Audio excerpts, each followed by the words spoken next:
What's going on, everybody? Welcome back to another video. Today I'm going to be talking about Friday the 13th, the final chapter.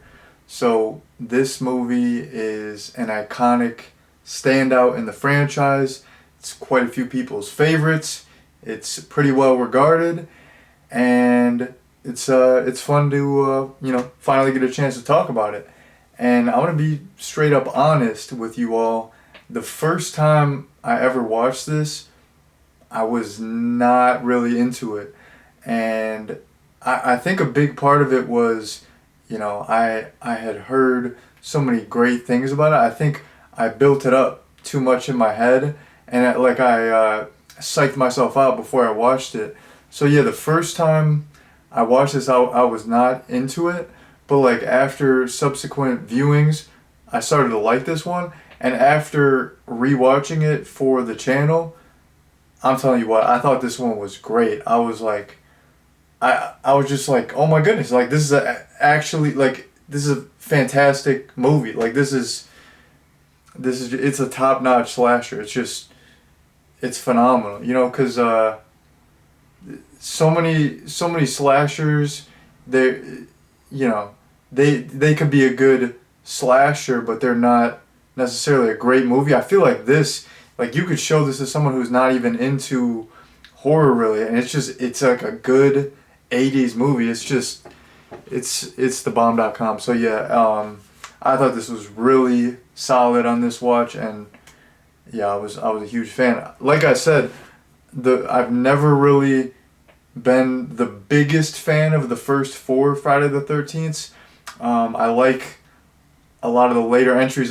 Some of the entries that I like, I don't know if I've said this in other videos, but like I like ones that like a lot of people don't like. I mean, I know quite a few people do like Part 6.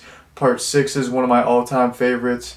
I love the remake, and I'm going to be straight up honest, I love Jason X. I know people don't like that one, but I like some of the more comedic ones, and I do like, some of the zombie Jason stuff. So yeah, the first four I've never been super into, but after rewatching them now for the channel, I've like really grown to appreciate the first four. And I'm telling you, out of the first four, part four is the best. Out of the like, you know, the like before there was Zombie Jason, like those movies are kind of different. Like you can kind of, those are kind of like their own category. Like in terms of just straight up OG human Jason, like you gotta throw the quotes, like is he human? I don't even know.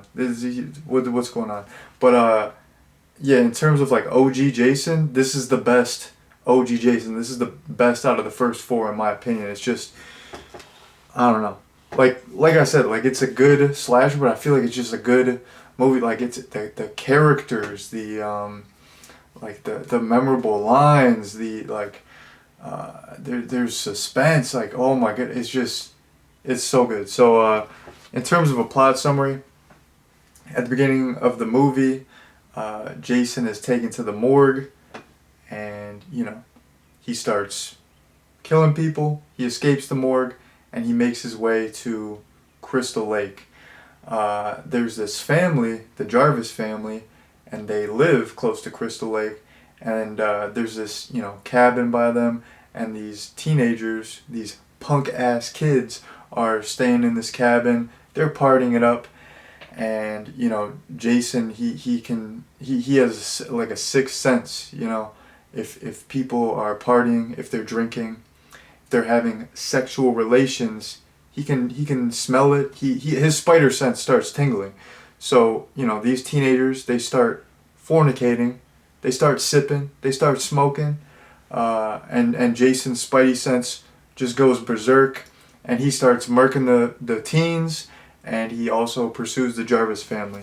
So that's the basic plot summary. So I talked about great characters, memorable characters. The first thing that I want to get into is the characters, and my favorite two characters in the entire movie.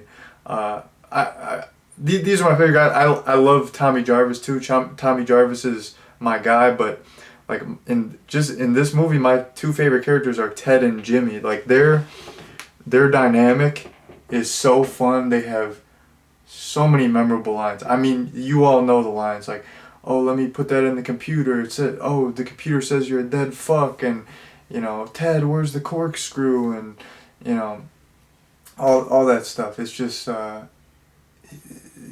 like quotable, memorable, but their whole dynamic is just so real in my opinion. Like I feel like Ted, he's probably a guy who he kind of puts on this act like oh I know so much about talking to women and I'm a player and I'm smooth, but I feel like Ted is probably he's probably like never had a girlfriend. I feel like that's kind of like how it was like when you're like a teenager where it's like you know I mean I'm guilty of it like just to I mean call myself out like when my buddies would have girlfriends and stuff I would like not have a girlfriend. I'd be on like some sideline stuff. Like it's like if you're watching sports and you're like, oh, that's so easy. Like why did he not get that catch? I could just make fun of that. Like I would just be like my friends would maybe do something like they would be like more emotional. They'd be like, oh, I really care about this girl, and like they would be like saying something that I would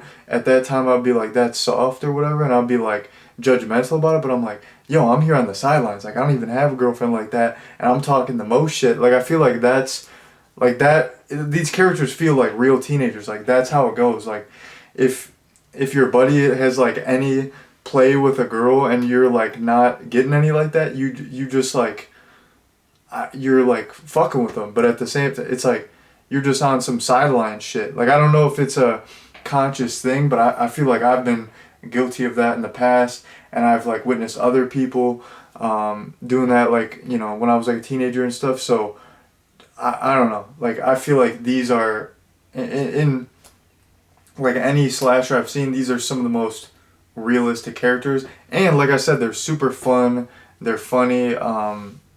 I just love them. I mean, I love all of the characters. You got Rob is cool. All of the other teenagers are cool. I like there's a couple other like little romances. You got that girl from Weird Science who's, oh my goodness, that brunette girl from Weird Science, a beautiful, beautiful lady. I mean, she was like the most beautiful woman in the movie. She was so fine. Like, oh, she gets in that little raft. Like, R.I.P. Like I mean, that's a tragedy. Like, how you about to? Come on, Jason. Like, that's how you about to kill her? Like, come on. Like, I was trying to just take an extra sneak peek, but yeah, Ted and Jimmy, they're my faves. But oh yeah, I forgot the line too. I was talking about the lines.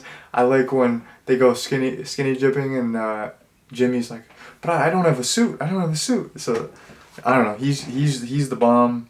But yeah, all the characters in this are great. So that's the thing. This movie, it has like such a seamless blend of horror and comedy, but it's not as much cheese as part three. Part three, I feel like had a lot more cheese. It was like a lot more hokey, and there was like kind of some like gross out humor, and the humor in part three was still good, but it's like yeah, like some hokey gross out humor. Like you had a guy like drinking a bottle of whiskey while he's on the toilet. Like I don't need to see that, and yeah, this like the comedy in this was really good. You had so many memorable lines, and I feel like it didn't ruin the horror tone. Like it was like a seamless blend of like it wasn't really trying to be funny. It just played out like how actual people talk to each other. How like it just felt like real banter. So I really loved the characters. But Ted and Jimmy were my faves. But yeah, so many quotable lines, so many memorable lines, so many memorable moments. I mean, this movie, I don't know. This movie is like, this is top tier Friday the 13th right here. But yeah, speaking of characters, you gotta talk Tommy Jarvis. So this is the intro to Tommy Jarvis. Very iconic. And we got young Corey Feldman playing Tommy Jarvis. I think he did great. He's not my favorite Tommy Jarvis. I like Tom Matthews. He's my absolute favorite. But with that being said, I feel like Corey Feldman set the stage. He set the tone for the character, and the reason I like like Tom Matthews had that charisma. Yeah, you know, he has some PTSD. He has this scarred past, and he's you know he's messed up because you know he's you know witnessed all these murders with Jason and stuff. But he like I said like you know he Tommy Jarvis even in part 6, you know he has this dark past. You know he has some skeletons in his closet, but he's still fun. He's still charismatic. Like in this, Tommy was fun. In part 5, that was like part 5. Tommy Jarvis was just he was like always quiet and he was brooding and he was like so serious. He didn't, which I get what they were trying to do. Like he like really had PTSD in that one, but he didn't feel in line with the character. Like you see part 4 and you see part 6, and like it seems like that's Tommy Jarvis. Okay, this is Tommy Jarvis as a kid. This is him as an adult. In part 5, it was kind of like a jarring transition where even though Tommy Jarvis was pretty cool in that, like he was just straight flipping, like he would just lay fools out. Like he had the like karate moves on deck. Like he would just be like firemen's carrying, suplexing fools. Like he was badass in part 5. I'm not gonna lie. I'm not hating. Like he was badass for sure, but he just didn't feel in line with the character. Like in this movie, like Tommy Jarvis feels like the Tommy Jarvis we know and love. That like Corey Feldman set it up, the writers set it up. It's just he was an awesome character and just like a badass little kid. Like he's out here, you know, just taking care of business like that. And when he's just going to town, like he was a badass little kid. And I like you know how he's funny throughout. You got that little scene where he's like on some peeping Tom stuff. He's checking out that girl. He's getting all excited, like jumping in his bed. Like he's just a cool kid. He's like making masks because you know Tom Savini had to flex his all his like masks and heads that he was working on. I'm not hating, you know, they were really cool, so he had to flex them. But yeah, I really liked Tommy Jarvis, and I liked the fact that they set up a recurring character in this.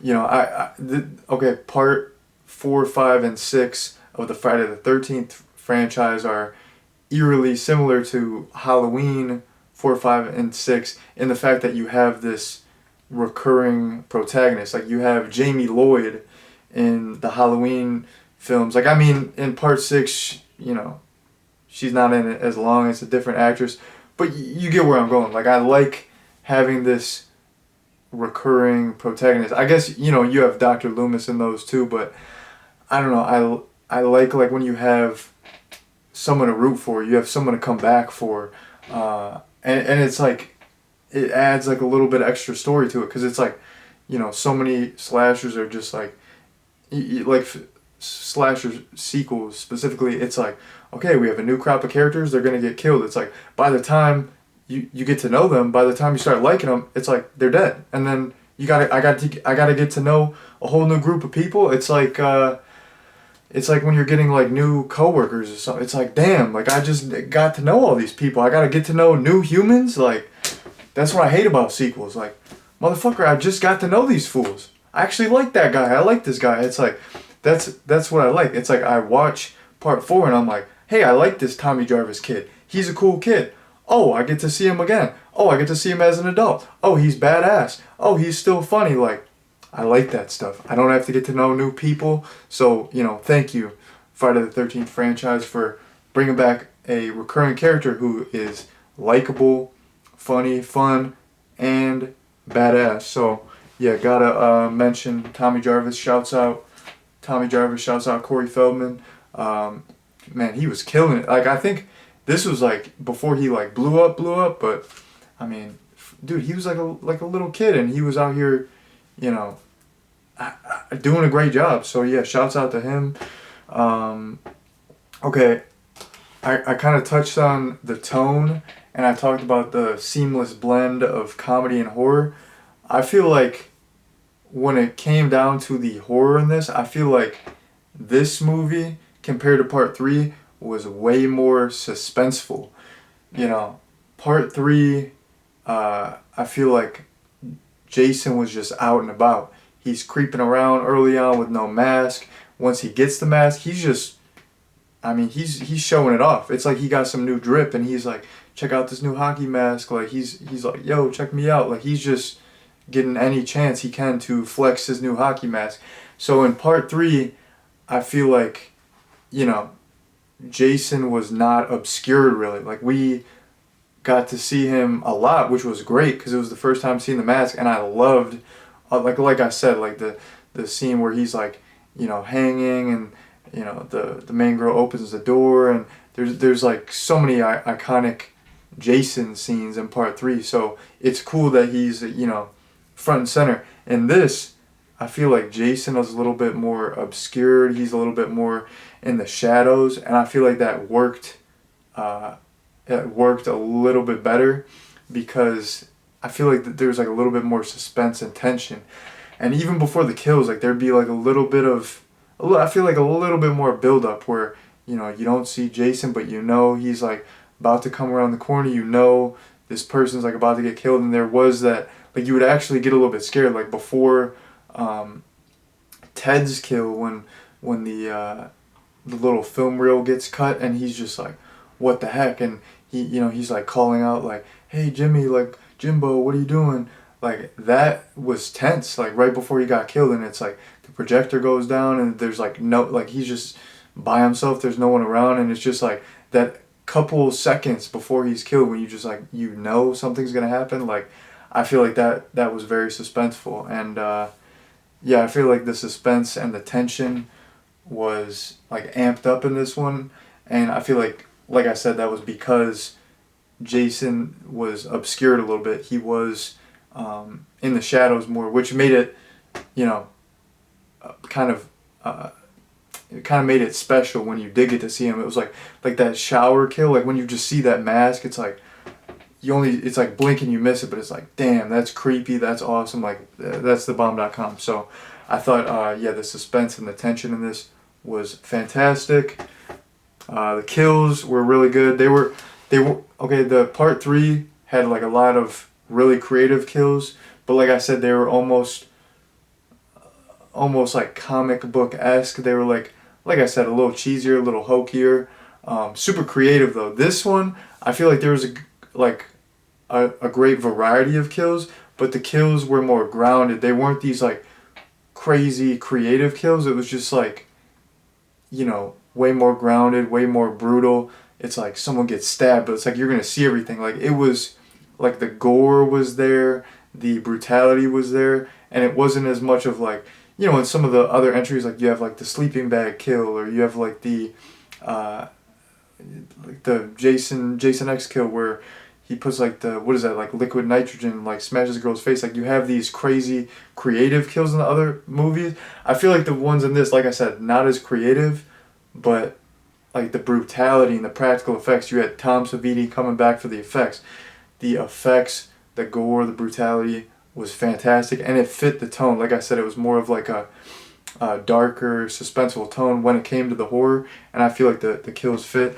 In terms of my favorite kill, I like Jimmy's kill the best, where he gets the corkscrew on the hand and then that like giant kitchen knife in the face. That was great.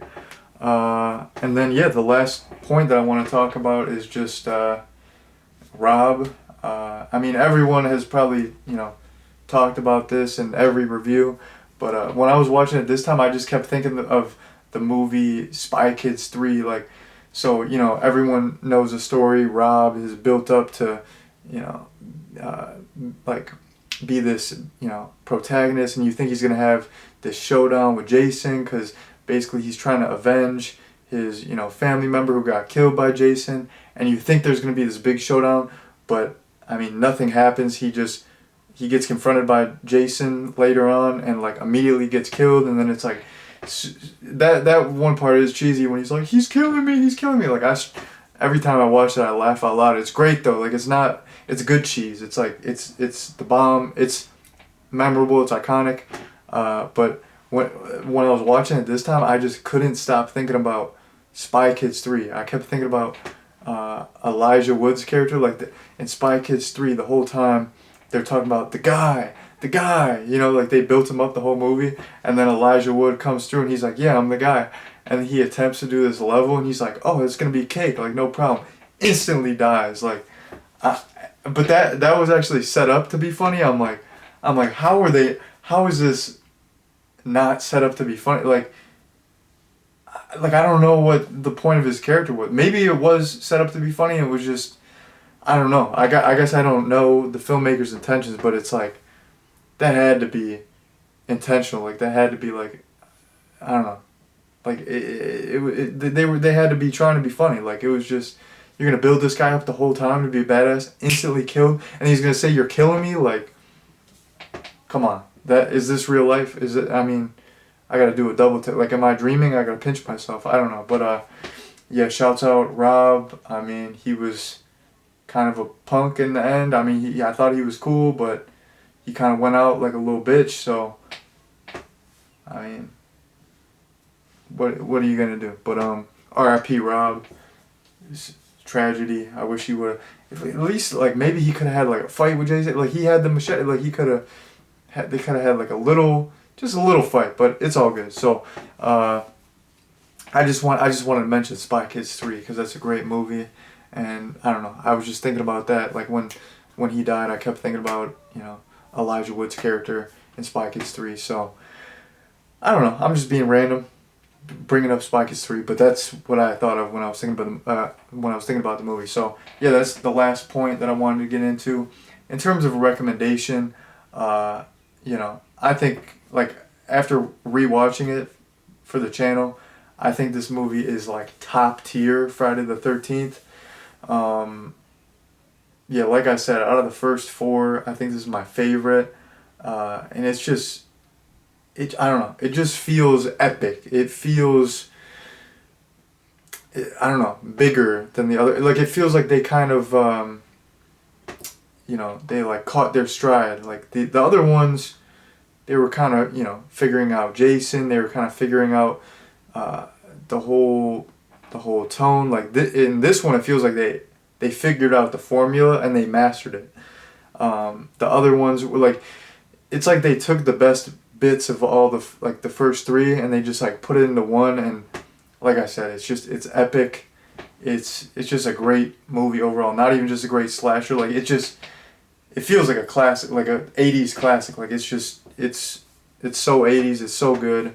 I would definitely recommend it. So yeah, that's been my recommendation and that's been my review. Thank you all very much for watching and peace out.